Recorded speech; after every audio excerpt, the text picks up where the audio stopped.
Absolutely. Right. Well, thank you again, all of you. Really, it's I say with utmost sincerity the thanks that we have for all of you in the program. And again, you represent our program so well, and we thank you so much for your participation. It's nice to see a lot of familiar faces. I was actually with Jeff in Afghanistan for a short period of time when I was there last year. So again, thank you for being here.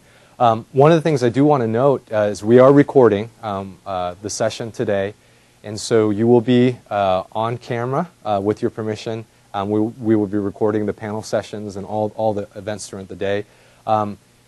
Just to give you a little bit of history and perspective on the numbers, we haven't had the preceptor orientation and training for about 3 years now.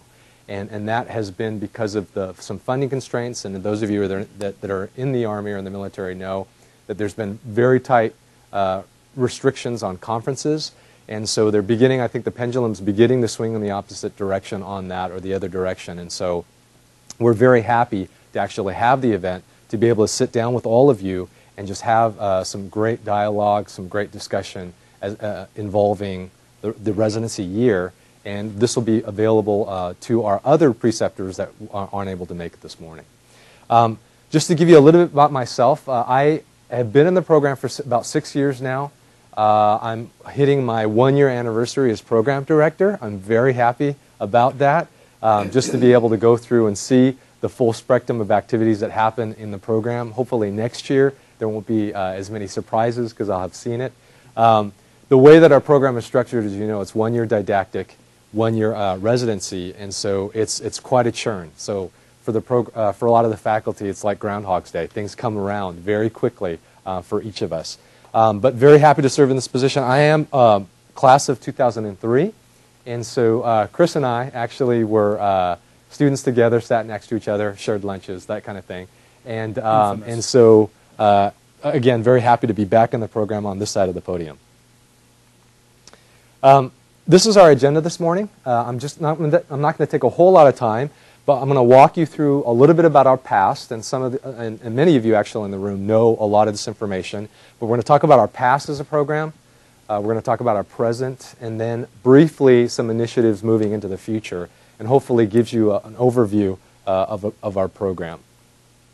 So I begin with this picture taken from one of our earlier classes.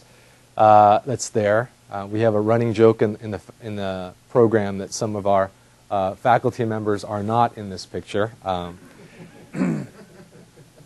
But brief history, our program was incepted in 1947, and it goes way back. And if you know the history of the program, we were coming out of World War II, and there was a growing need for healthcare administrators for our program to handle the influx of soldiers coming back from the wars needing medical care. We began our affiliation with Baylor University in 1951, and so we're celebrating close to our 65th year with the university. A little fun fact is that our program, the Army program, Baylor program, is actually the 11th graduate program in hospital administration in the nation. And so as they were standing up these programs, our program got stood up, and we're the 11th to stand up in the nation.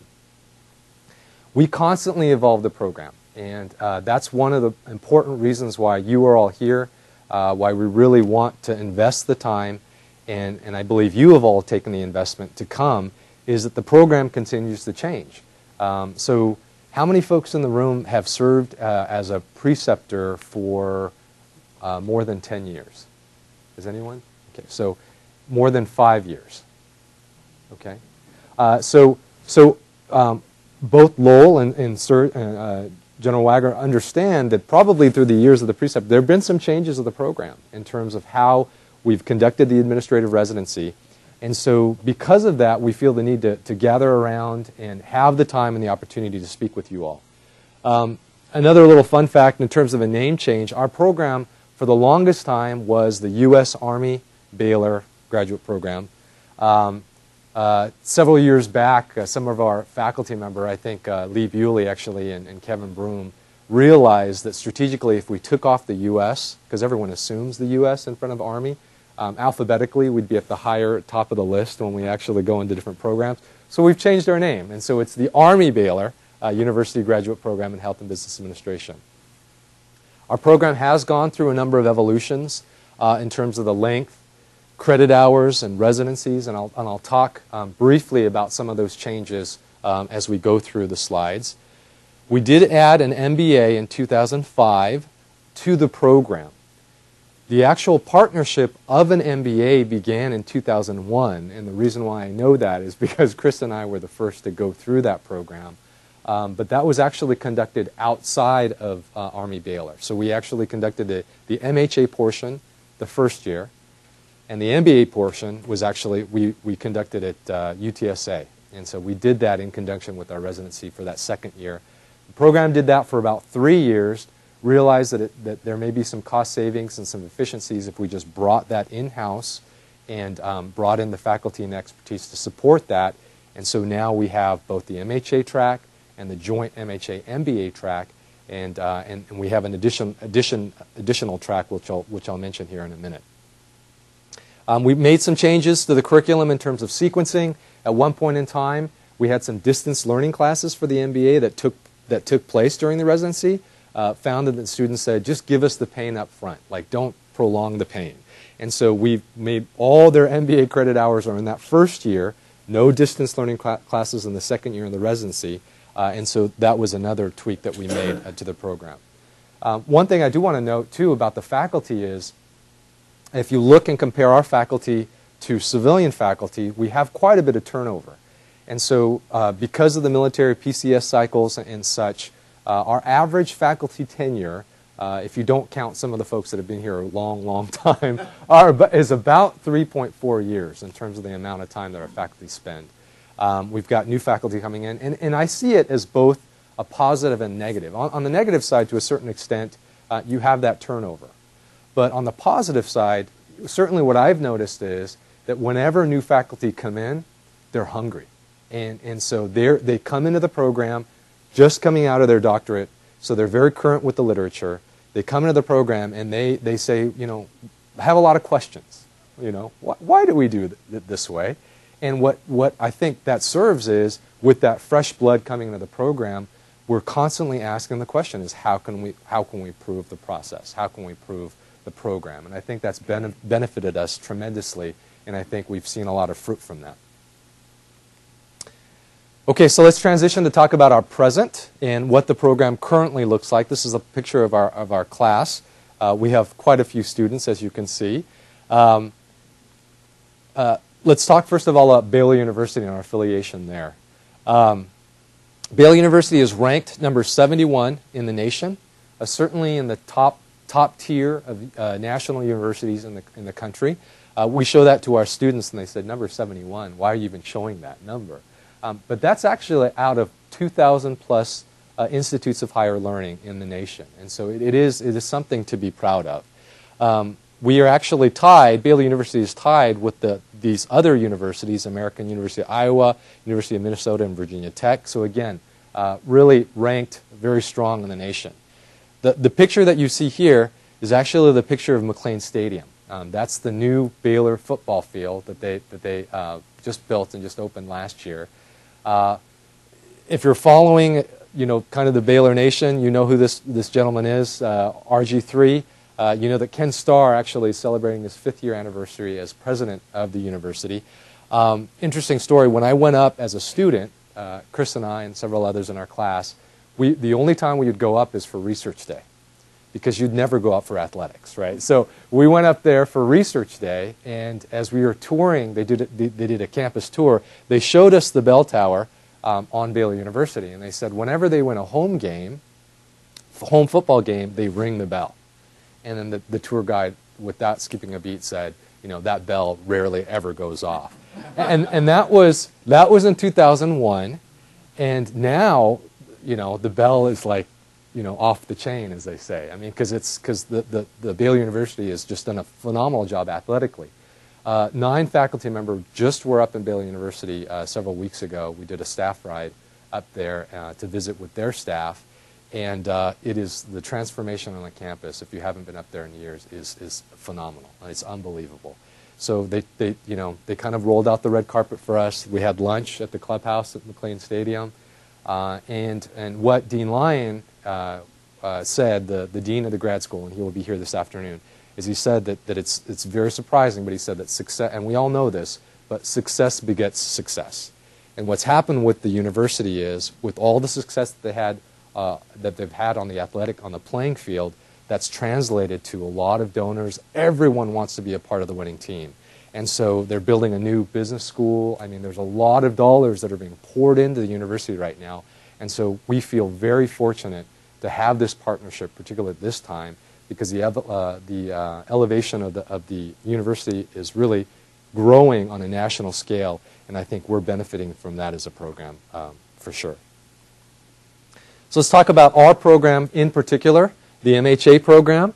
For the longest time, I know when I was a student, the program was ranked number 20. 5 years or 4 years ago, the program changed its ranking to number 11. We were very pleased with that. And then this year in 2015, the latest U.S. News & World Report ranking, we've broken into the top 10, and we're ranked number 7. We are tied with Johns Hopkins and St. Louis University. I like to say this a lot, we've beat all the Ivy Leagues in terms of the rankings, and so all the Ivy Leagues, we've exceeded the ranking for all of them. But these are some of our peers that are around us. UNC Chapel Hill is ranked number 5, and University of Washington is ranked number 10. And so I think we've done quite well. The other thing I like to note is that the U.S. News & World rankings, I think I've shared this before, and I think people have heard. Does anyone know how they do those rankings? There's some in the room that do. And so if you were U.S. News & World Report, what are some of the type of metrics that you would use to measure kind of the ranking of a graduate program? GPA, I think that's a good one. Graduation rates. Any others? At the end of the day, so those are great measures. I would say job placement is good. I think those are strong measures of a graduate program. None of that is included in the U.S. News & World Report. The U.S. News & World Report rankings is purely a peer review ranking. So the program director and a senior professor of each of those programs gets mailed a ballot with all the different university programs on there, and it says Likert scale 1 to 5. That's it. And so on the sad side is there's not a whole lot of empirical evidence that would support this ranking. It really is how do your peers think of you? But what I tell students and I tell all our stakeholders is on the flip side, on the positive side, for a while our program was considered, oh, you're just a federal program. So you're different, you don't really compare.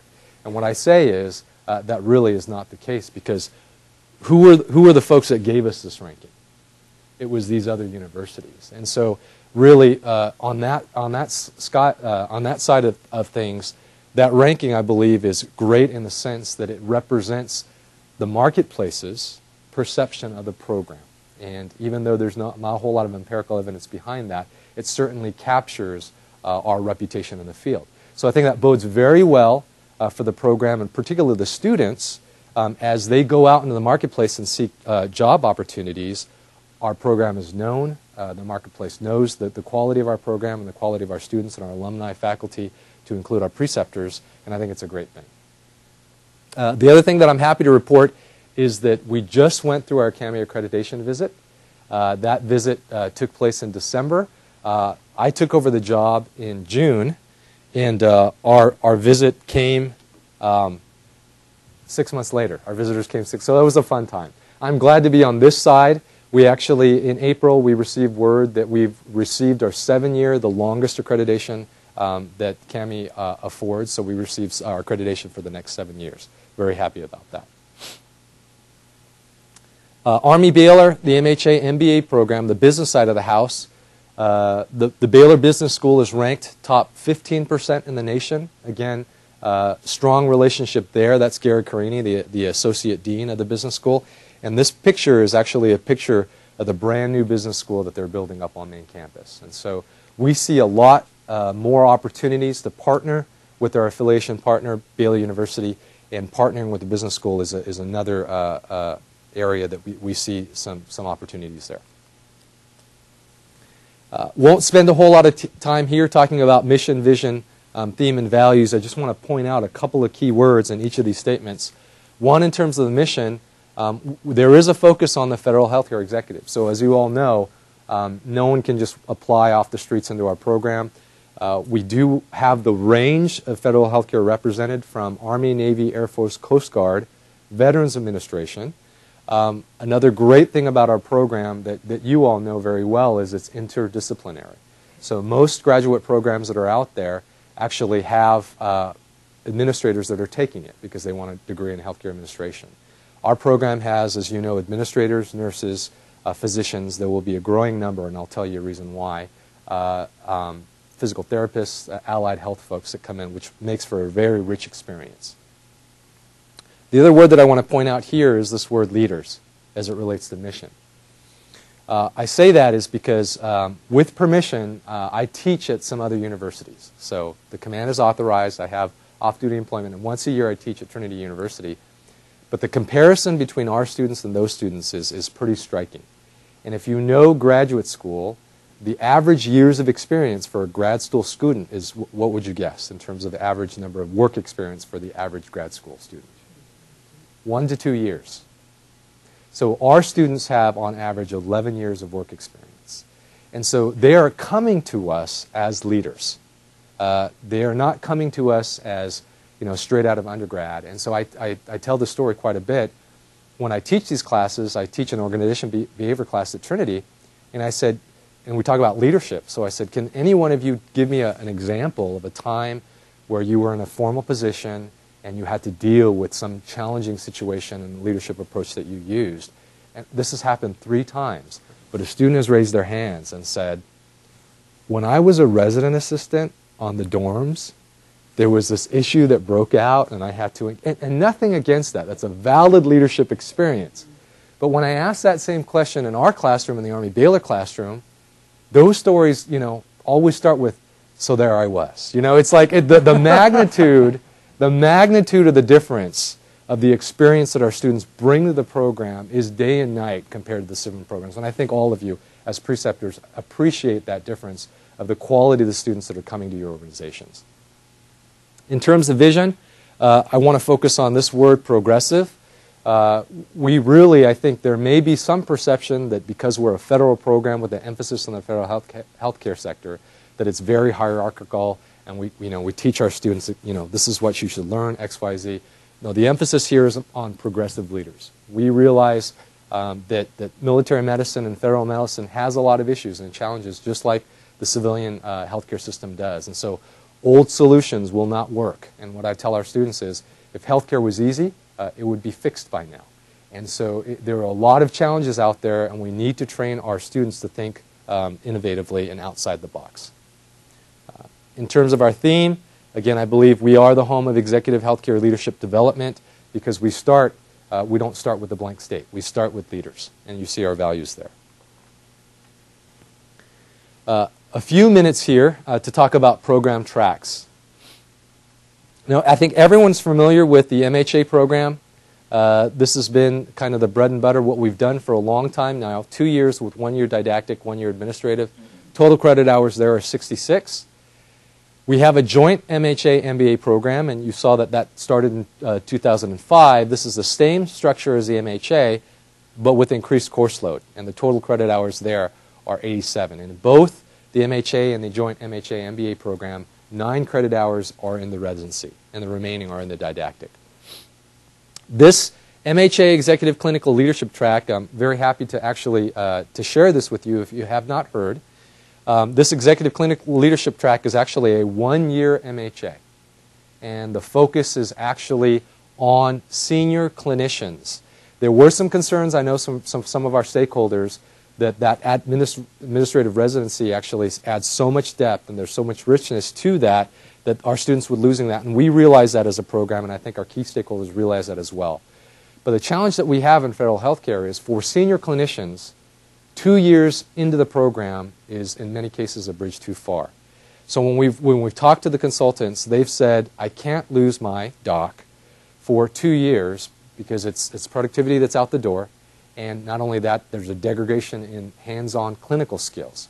And so what we've said is, if that senior clinician has spent significant time in the facility, so we're looking at around 12 years of clinical experience, It's like an executive program where you've got a lot of experience under your belt, you know how the facilities work, and so you come in for the didactic portion. The other requirement for these folks is a thesis project and a defense. And so what we've done is, because they won't have the portfolios in the residency, we're requiring them in the first year to actually develop a thesis. There's extra credit hours built in to help them to process along those lines. And then in addition to the oral boards, they will be required to defend their thesis. And so we're hoping for the rigor to be there and the culminating synthesizing experience to be there in that 1 year. Any questions along those lines in that program?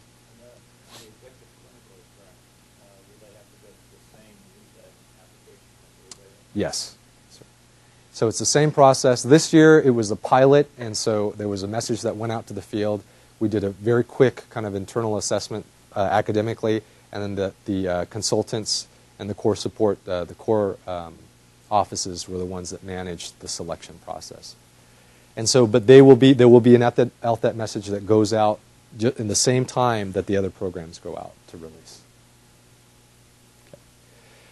Okay. This just gives you a little bit of idea of a didactic year milestone. I'm running short on time, so I'm going to go through fairly quickly on these next few slides.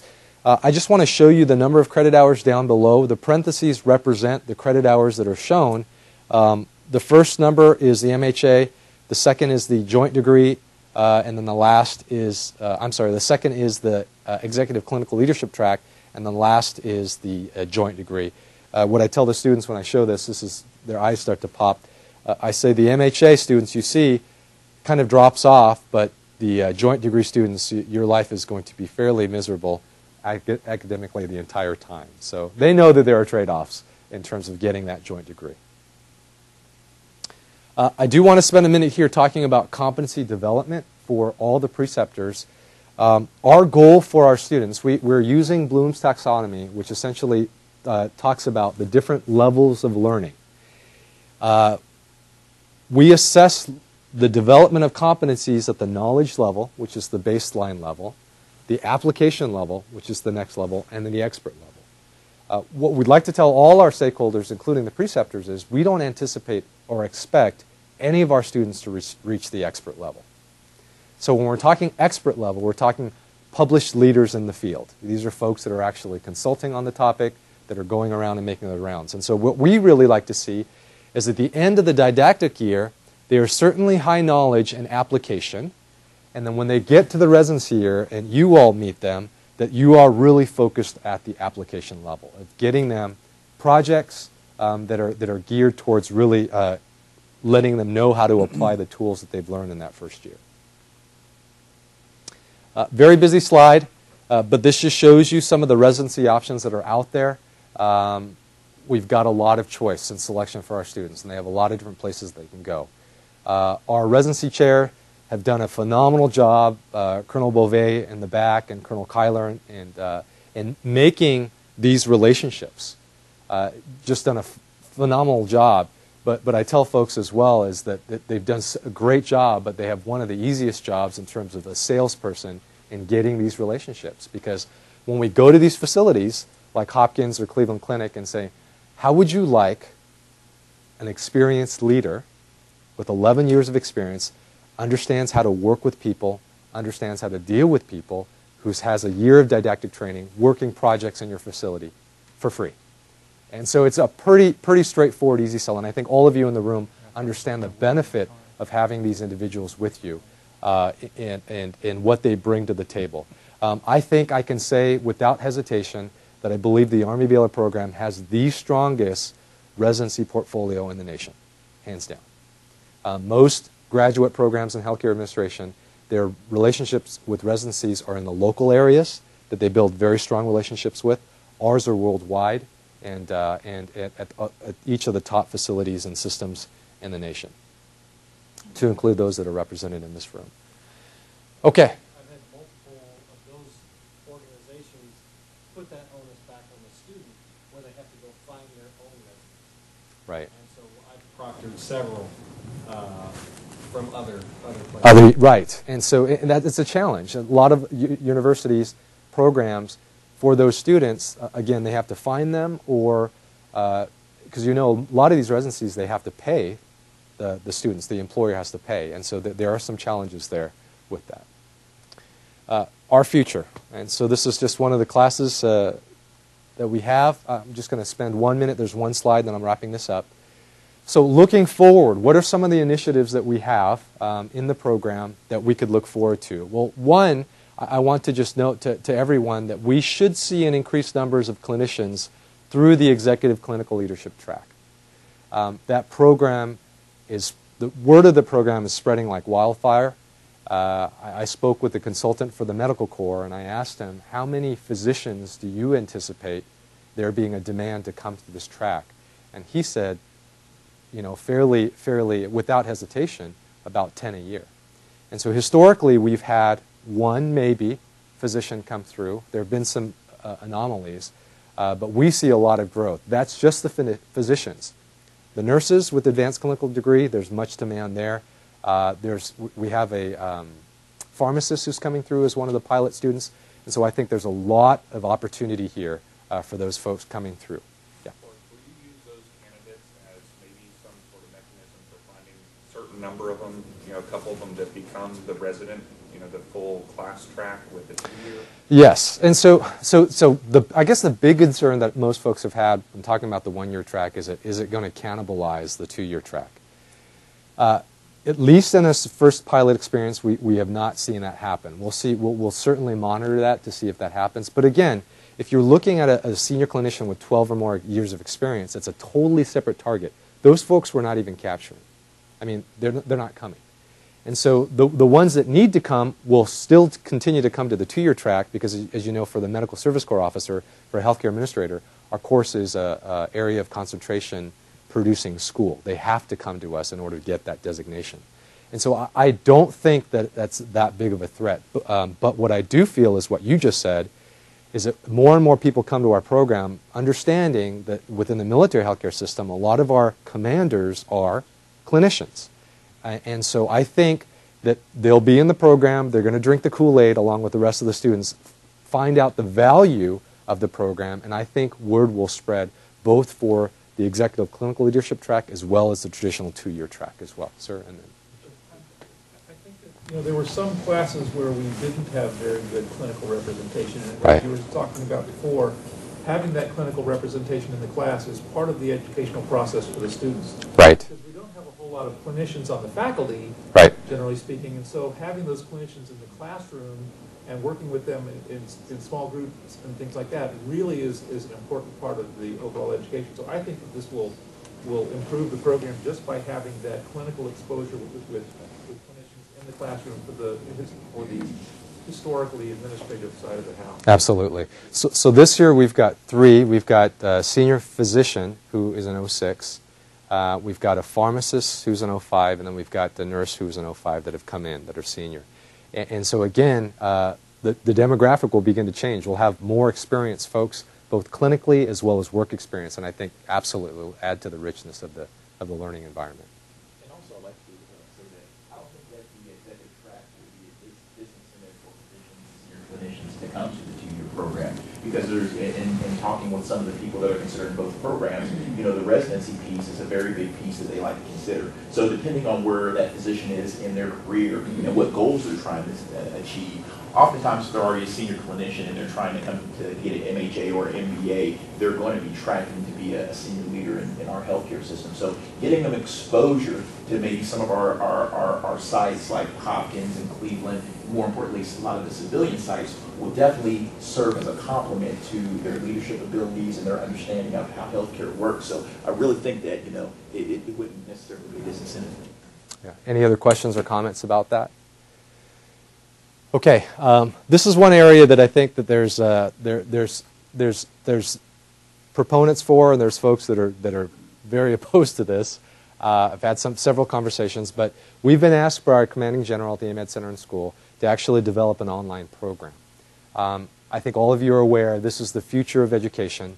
This is more of an eventuality in many cases, and the direction that a lot of programs are going. We've been asked to go in this direction as well. And so we haven't made much progress on that. We're just kind of putting our feelers out there in terms of how we're going to go about doing this.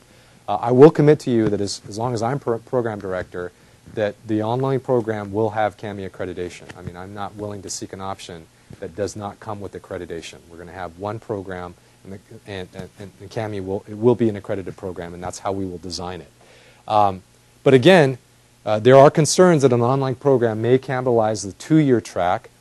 Our thinking at this time is the online program would be similar.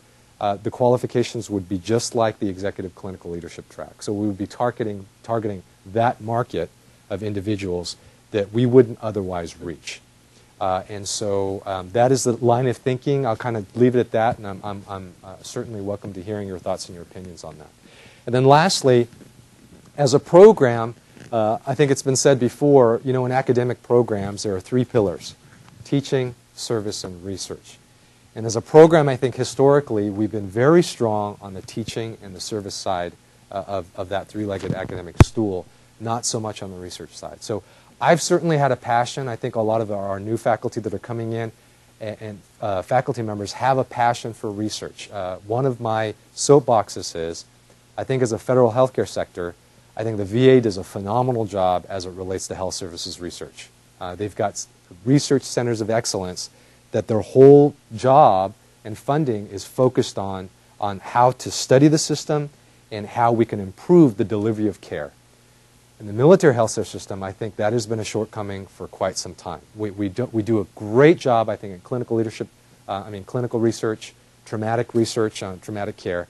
But in terms of studying the system and making those lessons learned to the nation, I think we can improve upon. So one of the initiatives that we have moving forward strategically is to actually stand up a research center on health services research. We've got all the data in the world. It's like an untapped jewel, the M2 system that we have, that can really point to the MHS serving as very much as a leader in lessons learned of patient-centered medical homes and all these different initiatives that we're using. I think we could do more. And so as a program, we're trying to gear towards elevating the research profile of our program and developing lines of research. Yeah, Colleen. Is the thought to do that for people who may not be able to take the 1 or 2 years off from their career and do that in tandem with staying in the job? That's correct. And so the idea would be like an online program. They would be working during the day and taking at night. There are different modalities, as you know. There's many different modalities of online learning. But again, my commitment to the faculty and our stakeholders is that program will be accredited. So for CAMI's accreditation, they require 120 face-to-face hours for online education. And so that will be a component of our program. And so, again, a lot of work to be done here. It's still in the development stage, but that's the direction that we're heading. But the target audience is absolutely the one that you mentioned. Yeah. I think that would be an awesome opportunity for our GS partners. I've probably had 65 to 70 administrators, GS civilian administrators that I've had oversight over the last several years. And what I've seen is that many of them lack the education. They come in with some experience, but without a didactic education, the ability to perform analysis is very limited. Right. And that's what we need to get over the hump, so to speak, to be able to get where we're in the black for financials. Right. And that's where we really need to push our staff, since quite honestly, you have 1 or 2 in many places, administrators that have even had an opportunity to go through the program, and that's in a med center. Right. But you have 20+ administrators that you hire in, and many of them with no experience. Right. And that is from running a facility, that is the largest weakness that we recognize in it. Absolutely. No, that's a great point.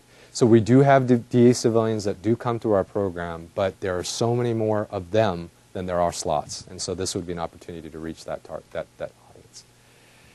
Okay, so let me just wrap up by saying if you haven't taken a look at the Army Baylor website in a while, it has changed dramatically.